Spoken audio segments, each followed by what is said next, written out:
नमस्कार स्टूडेंट्स, कैसे हैं आप सभी।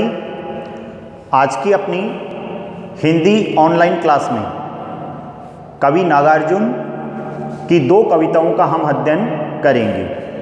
पहली कविता है कल और आज और दूसरी कविता है उषा की लाली। कवि नागार्जुन का जन्म सन 1911 ईस्वी में हुआ और उनकी मृत्यु सन 1988 ईस्वी में हुई। तो आइए पहले कवि नागार्जुन का परिचय पढ़ते हैं।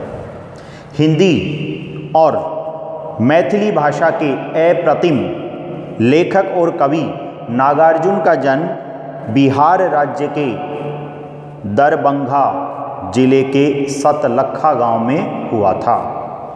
उनका मूल नाम वैद्यनाथ मिश्र था। आरंभिक शिक्षा संस्कृत पाठशाला में हुई।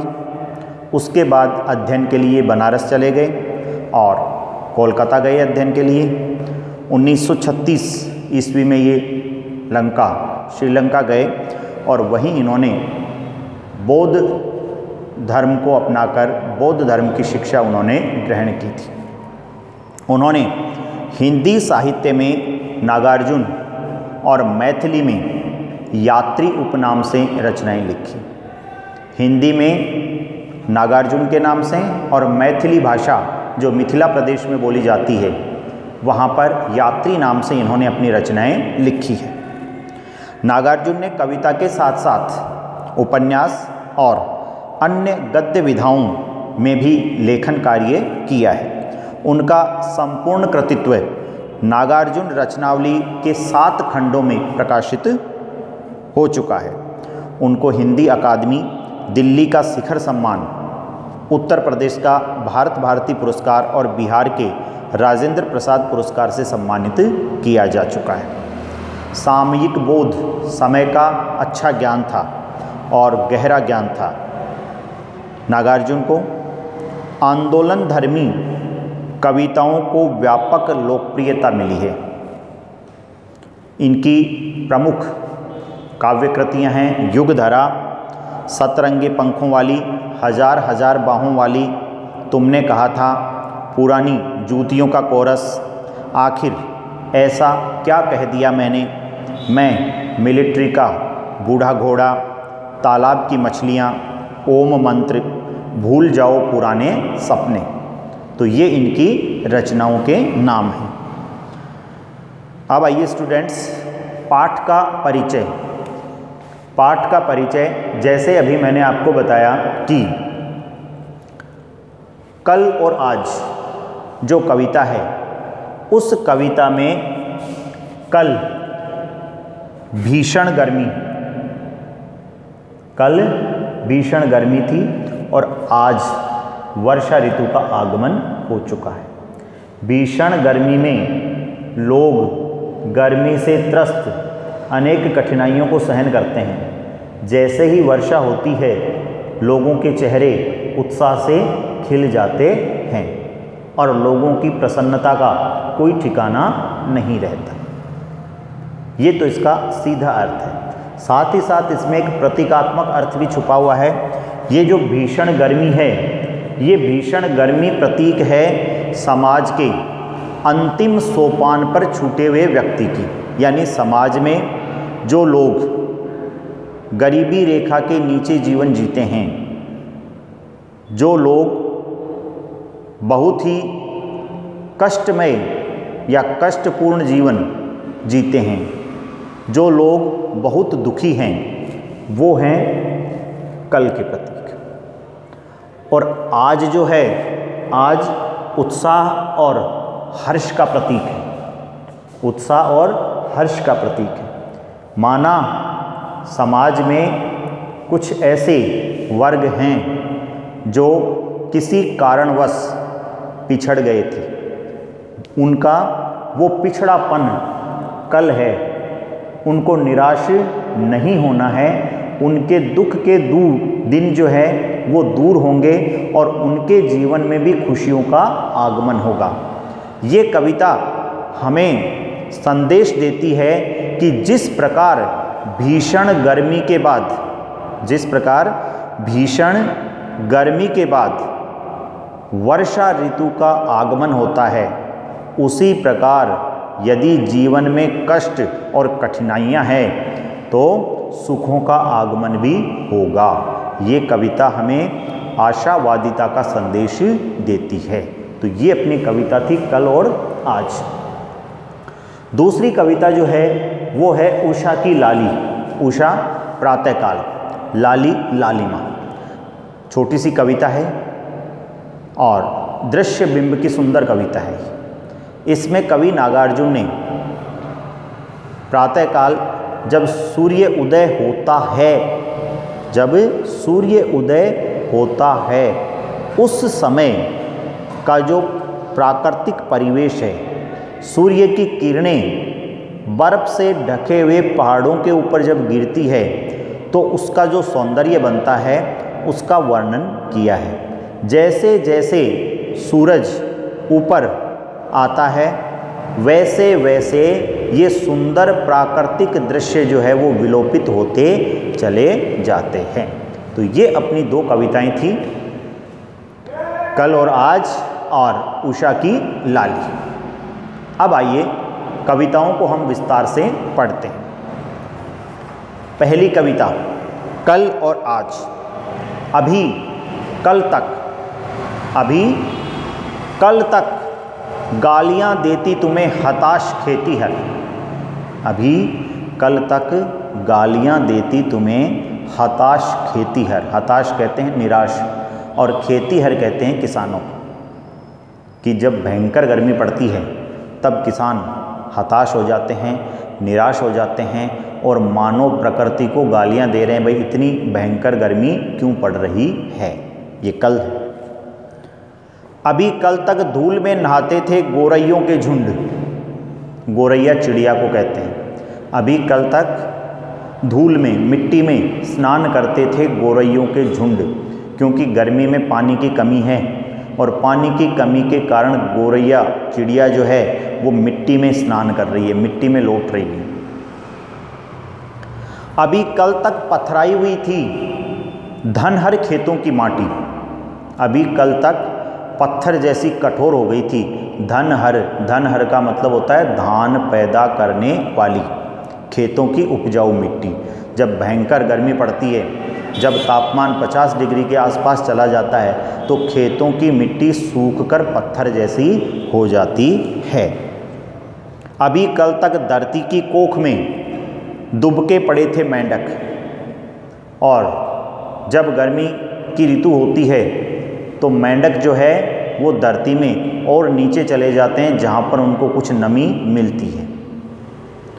अभी कल तक उदास और बदरंग था आसमान, और अभी कल तक आसमान जो है वो उदास और बदरंग था। बदरंग जिसका कोई रंग नहीं है। क्यों नहीं है?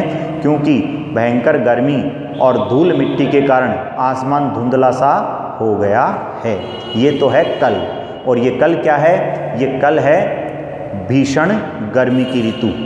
भीषण गर्मी की ऋतु में किसान मानव प्रकृति को कोस रहे हैं कि इतनी गर्मी क्यों पड़ रही है। पानी के अभाव में गोरैया जो चिड़िया है वो मिट्टी में स्नान कर रही है। भयंकर तपन के कारण, गर्मी के कारण खेतों की मिट्टी सूखकर पत्थर जैसी हो गई है, और गर्मी के कारण ही मेंढक जमीन में और ज़्यादा, धरती की कोख में और ज़्यादा नीचे चले गए हैं। अभी कल तक उदास और बदरंग था आसमान, क्योंकि धूल मिट्टी के जो कण हैं वो आसमान में ऊपर चढ़े हुए थे। ये कल था। ये क्या था? ये कल था।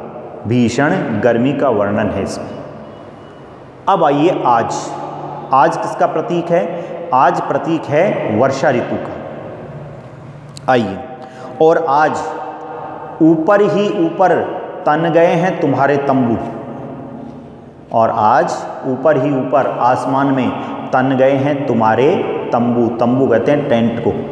और आज आसमान बादलों से भरा है और ऐसा लगता है जैसे प्रकृति का जो टेंट है वो चारों ओर ऊपर छाया हुआ है। और आज छमका रही है पावस रानी बूंदा बूंदियों की अपनी पायल। पावस कहते हैं वर्षा ऋतु को, पावस वर्षा ऋतु को कहा जाता है। तो यहाँ पर वर्षा रानी, और आज वर्षा रानी बूंदा बूंदियों की पायल छनका रही है। यानी बरसात की जब बूंदें गिरती है तब ऐसा लगता है मानो प्रकृति रूपी रानी या वर्षा रानी ने बूंदों की पायल पहन ली है और वो छन छन करके बोल रही है।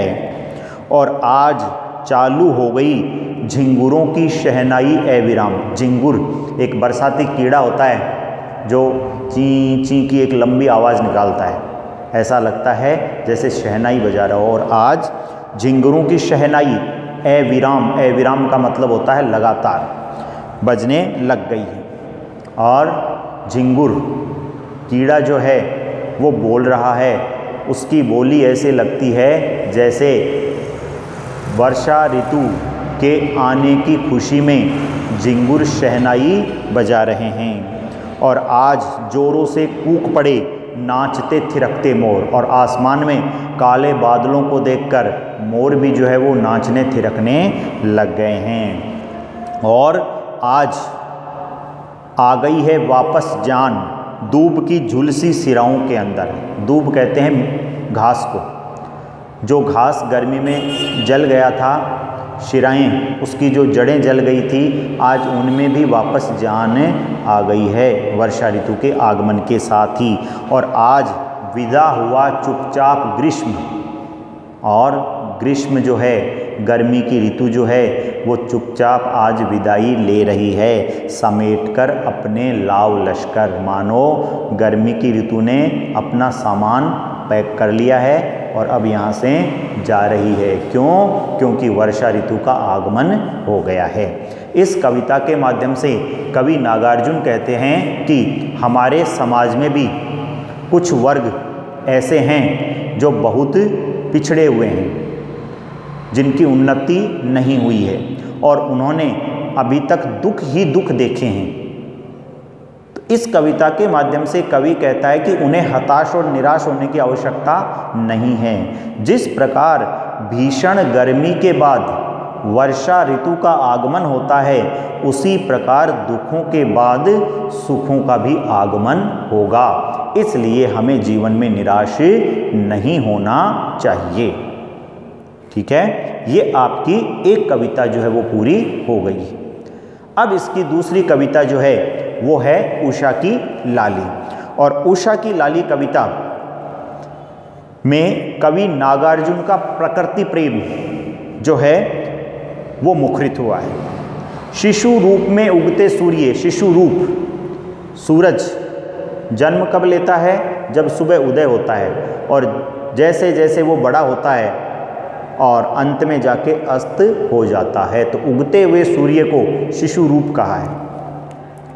शिशु रूप में उगते सूर्य की अप्रतिम छटा सुंदरता से कवि का मन अभिभूत हो गया है, और उदय होते हुए सूर्य की केसरिया आभा चमक, जो हिमगिरी, हिम कहते हैं बर्फ को और गिरी कहते हैं पहाड़ को, बर्फ से ढके हुए पहाड़ स्वर्ण शिखर का आभास दे रही है। जब बर्फ से ढकी हुई जो चोटियां हैं, बर्फ होती है सफ़ेद, और उस सफ़ेद बर्फ के ऊपर सूरज की नारंगी किरणें, केसरिया किरणें जब बर्फ की चोटियों पर पड़ती है तो ऐसा प्रतीत होता है जैसे ये पर्वत के शिखर सोने के शिखर हो, गोल्ड, सोने के, सुनहरी आभा देती है, चमक। कवि इस सुंदर दृश्य से अपने आप को हटा नहीं पा रहा है। तो ये है उषा की लाली कविता। बिल्कुल साधारण शब्दों में यदि कहें तो उषा की लाली कविता में कवि नागार्जुन का प्रकृति प्रेम मुखरित हुआ है। कवि कहता है कि उदय होते हुए सूर्य की केसरिया किरणें जब बर्फ से ढकी हुई चोटियों पर गिरती है तो वो चोटियाँ सुनहरी चोटियों का आभास देती है। वो दृश्य इतना सुंदर है कि कवि चाहकर भी अपनी आँखें उस सुंदर दृश्य से नहीं हटा पा रहा है। तो ये इस कविता का सारांश था। अब आइए कविता पढ़ते हैं उषा की लाली। उषा की लाली में अभी से निखर गए हैं हिमगिरी के कनक शिखर। उषा की लालिमा से निखर गए हैं, सुंदर हो गए हैं हिमगिरी, हिमालय पर्वत जो बर्फ से ढका हुआ है। कनक शिखर, कनक कहते हैं सोने को, और शिखर यानी चोटियाँ।